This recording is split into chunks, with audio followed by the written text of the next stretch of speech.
Karena Tuhan bukan manusia sehingga dia bisa berbohong. Dia tidak bisa berbohong. Apa yang dia janjikan pasti dia genapi. Saudara, walau dosamu merah patma jadi putih seperti salju, jadilah kepada kita pada malam ini, amin. Tepuk tangan yang melihat, saudaraku.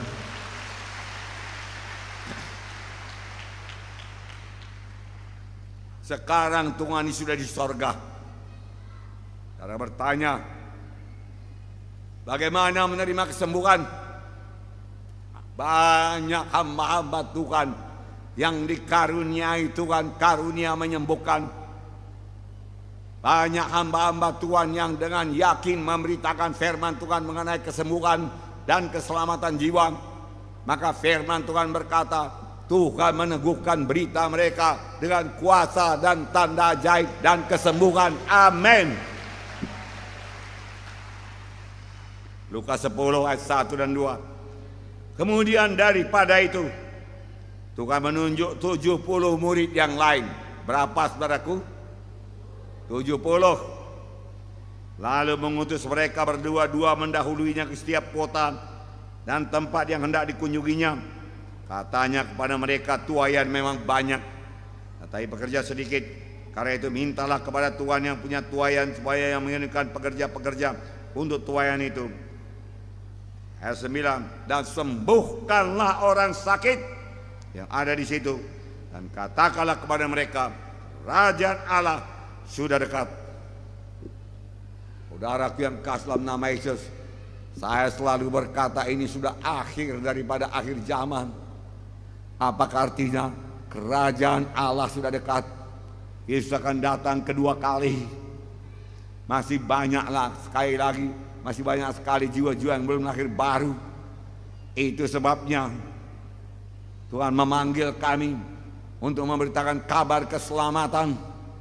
Lebih dari 40 tahun lamanya kami mengelilingi Indonesia ini, saudaraku, dan mengabarkan Injil Tuhan.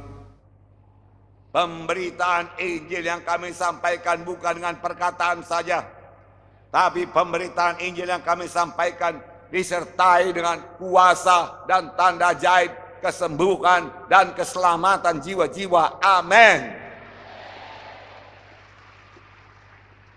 Bahkan kami selalu mempraktekkan perletakan tangan, karena firman Tuhan berkata, tanda orang percaya. Kalau sudah ada orang percaya, ada tandanya. Mereka akan mengusir setan-setan dalam namaku. Jadi saudara yang percaya pada Yesus boleh mengusir setan dalam nama Yesus, dan setan mesti pergi, tidak ada pilihan lain. Dalam nama Yesus, ada kuasa dalam nama Yesus. Dalam nama Yesus, dalam namaku, mereka akan meletakkan tangan atas orang sakit, lalu orang itu akan sembuh. Bukan tangan saudara menyembuhkan, dalam nama Yesus menyembuhkan. Saudara, tempatnya di mana? Pijak di bawah kaki kita, dalam nama Yesus. Amin. Dia mesti pergi dalam nama Yesus, saudaraku. Kami laksanakan. Kemudian apa tanda yang lain? Mereka, anak Tuhan ini yang sudah lahir baru, akan meletakkan tangan di atas orang sakit, lalu orang itu akan sembuh.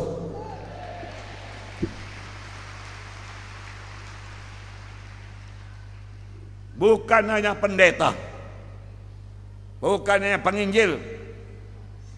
Pendeta penginjil pasti, tapi anak Tuhan juga boleh meletakkan tangan atas orang sakit, lalu orang itu akan sembuh. Dan saudara yang nanti berdamai kepada Tuhan, di mana saudara berkata, ku terima engkau Tuhan ini sebagai Tuhan dan Juru Selamatku, mari Tuhan Yesus masuk hatiku. Maka pada saat itu saudara lahir baru, jadi anak-anak Tuhan, saudara selamat. Dan tanda orang percaya, yaitu saudara boleh meletakkan tangan atas orang sakit dan orang itu sembuh. Haleluya.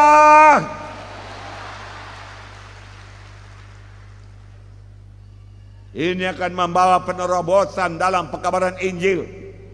Tuhan tidak pernah mempersulit cara menerima keselamatan. Tuhan tidak pernah mempersulit bagaimana jalannya menerima kesembuhan. Semua saudara boleh mempraktekkannya. Amin. Haleluya. Puji Tuhan. Kisah 4 ayat 12 berkata, dan keselamatan tidak ada dalam siapapun juga. Karena di bawah kolong langit ini tidak ada nama lain yang di dalamnya kita beroleh selamat. Hanya ada satu nama, yaitu nama di atas segala nama. Nama Tuhan sendiri, yaitu nama Yesus.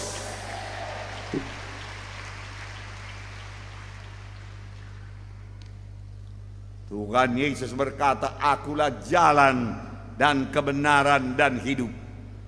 Tidak seorang sampai kepada Bapa kalau tidak melalui aku. Dialah satu-satunya jalan. Dialah satu-satunya kebenaran. Dialah satu-satunya hidup yang kekal. Yesus. Akulah jalan. Bukan agama Kristen. Akulah kebenaran. Bukan baptisan air. Yesus. Akulah hidup. Bukan perjamuan kudus. Yesus. Semua itu baik. Perjamuan kudus baik, saudaraku. Baptisan air baik, saudaraku. Saudara, baik, bagus. Dan memang harus kita ikuti. Karena itu perintah Tuhan. Tetapi saudaraku, hanya Yesus yang bisa membawa saudara, menyelamatkan saudara, jalan saudara sampai ke sorga. Miliki Yesus pada malam ini, amin.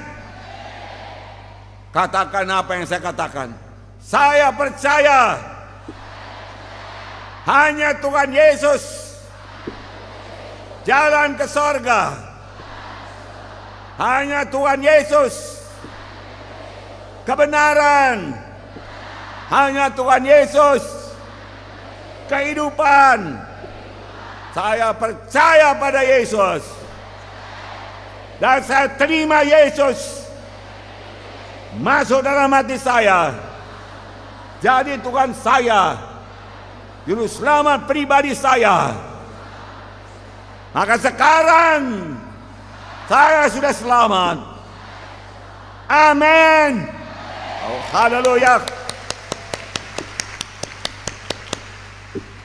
Puji Tuhan, saudaraku. Penyakit sudah ditanggung oleh Tuhan Yesus, saudaraku. Dosa ditanggung oleh Tuhan Yesus, saudaraku yang kasih dalam nama Yesus.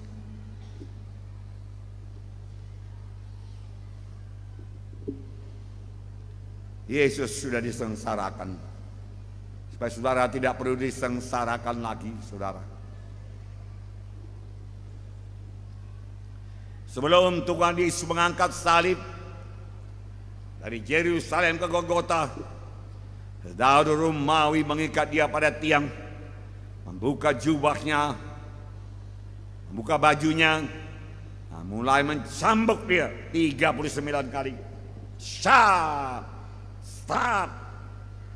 Bukan dengan cambukan sebiji, tidak, tapi satu pegangannya, 5 cabangnya.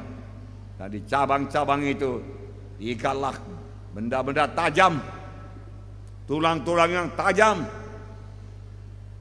logam seperti pancing, darah yang kotor dicambukkan pada Tuhan Yesus. Tapi Yesus sanggup menahankannya. Firman Tuhan berkata, itulah dia bilur Yesus. Bilur Yesus jauh lebih dahsyat daripada kanker, tumor, sesak napas, ataupun stroke, ataupun kelemahan kita. Saudara, tanggungkan semua, dia tanggungkan semua, supaya saudara tidak perlu menanggungnya lagi, amin. Kemudian dia mengangkat salib yang berat dari Yerusalem ke Golgota. Orang meludahi dia. Cih, dia katakan, kalau engkau anak Allah, lepaskanlah dirimu. Tapi dia diam saja, tidak membalas.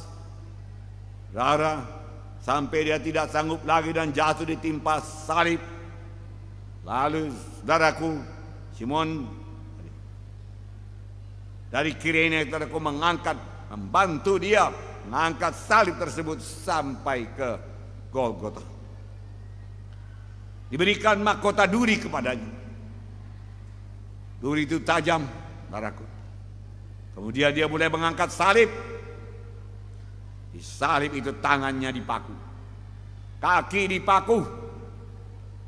Bukan paku 2 inci, paling tidak pakunya sebesar tiang mie ini. Dapat menahan daripada tubuh Yesus, saudara.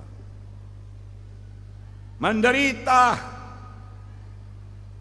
itulah dia akibat dosa saya. Ditanggung Tuhan Yesus. Karena sudah ditanggung Tuhan, saya tidak perlu menanggungnya lagi. Demikian juga saudara. Terimalah pada malam ini. Penuh dengan dosa manusia. Tuhan berteriak, Eloi, Eloi, lama sabatani. Bapa, Bapa, ngapa engkau tinggalkan aku? Hancur hati Yesus, berpisah dengan Bapaknya. Memang dosa memisahkan kita dengan sorga. Itu sebabnya Yesus berpisah dengan sorga, supaya saudara jangan ada berpisah dengan sorga lagi. Untuk itulah Yesus datang. Yesus datang bukan membawa agama baru, tidak. Yesus datang membawa keselamatan jiwa. Yesus datang ke dunia ini membawa kesembuhan. Yesus datang membawa kehidupan. Yesus datang membawa hidup yang kekal. Terimalah.